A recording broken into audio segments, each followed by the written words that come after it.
Hello, let's make a painting, and we're gonna start putting water on the glass and all over the place. There we go. Maybe a line in the middle, we'll see. So I'm gonna start with a lot of water, and I'm gonna take some paint directly from the tube and just make a one line. Just spread it around, let the paint do it, her stuff. And I'm gonna do some foreground. Some kind of land, grass, not sure yet. Move the paper around a little bit. Try to blend it, but I don't want to touch each other. Oh, look at that, there's some kind of, actually trees, some kind of trees forming on the background. You gotta love when the painting start doing her stuff. It doesn't care what you want, this just navigate you always to the point that the painting wanna be. I'm gonna take some blue, so some sky. Now, I hate to overly complicate stuff. I would just put straight blue, and I will let the water spread around and merge with the other color we put. There we go. It's just, and you see how it's like turning like a halo around the trees. Naturally, one of the color, both colors pushing the water in between, so we can have this white space around it. Black gouache in the middle. I want to concentrate and emphasize the horizon line. Maybe up and down.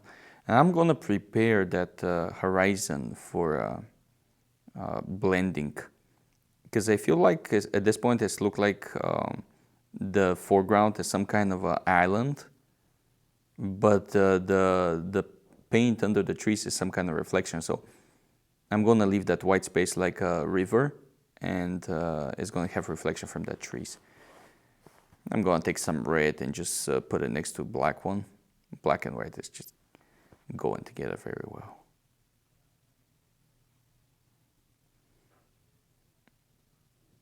There you go. Just prepare everything.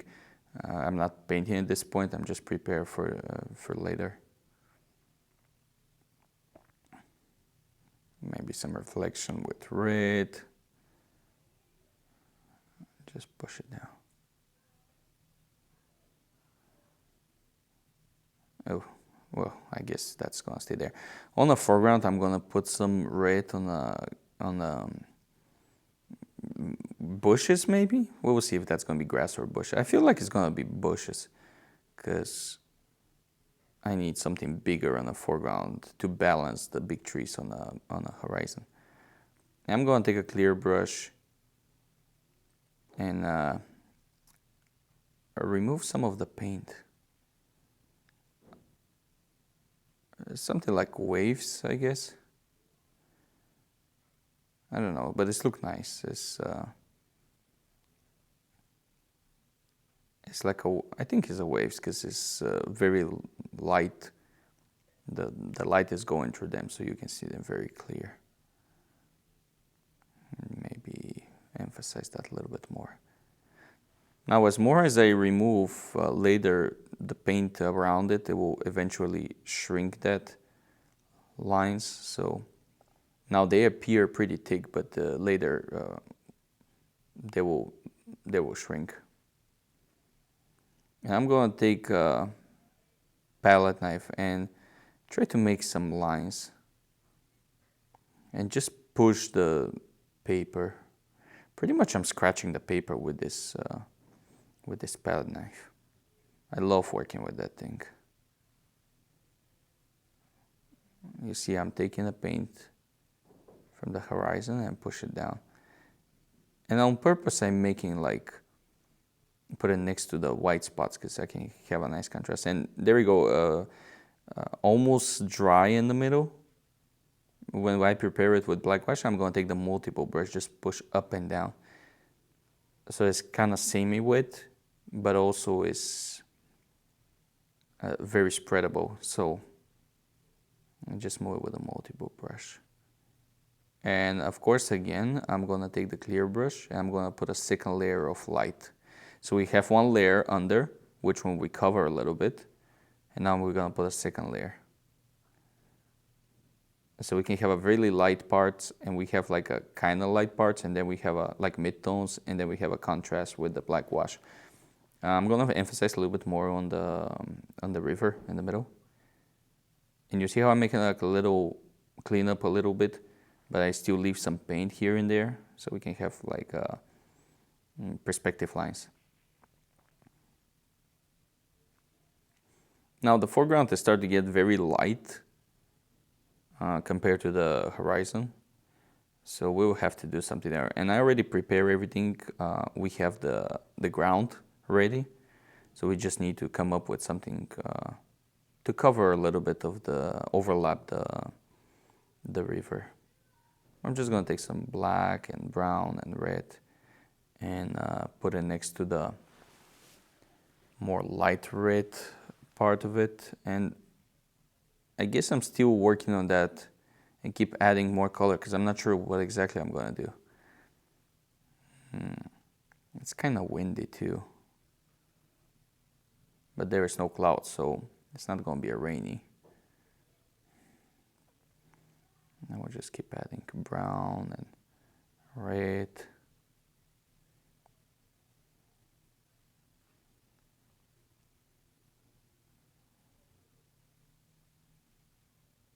There we go, so I can have a very nice thick layer of dark color. Which one's gonna be great? It's gonna be very high contrast between I think bushes. I think I'm gonna make bushes. I'm gonna take the palette knife and just move it up. Well, not bushes, it's a grass. It's a tall grass. Very nice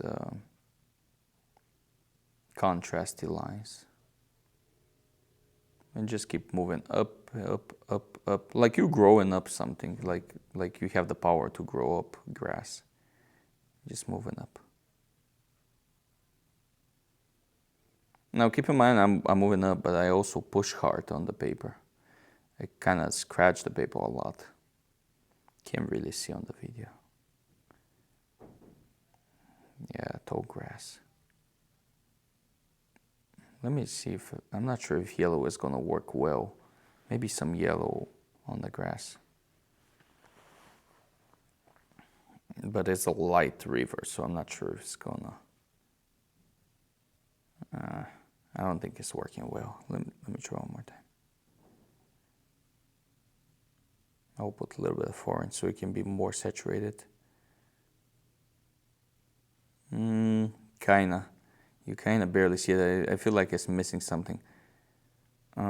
Maybe some red, because it's gonna work well with the red on the trees on the horizon and the red, a little bit of red on the foreground. So I would try with a little bit darker red. And I would just put like, I think that's working well. I'm just gonna put in the middle of each yellow flower.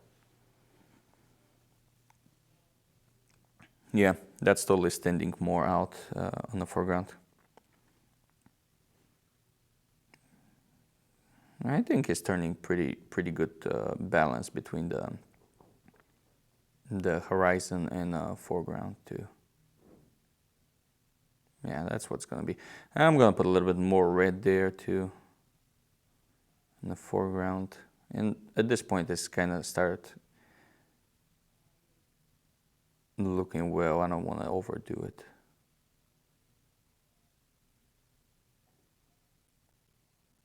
Beam of light. Why not?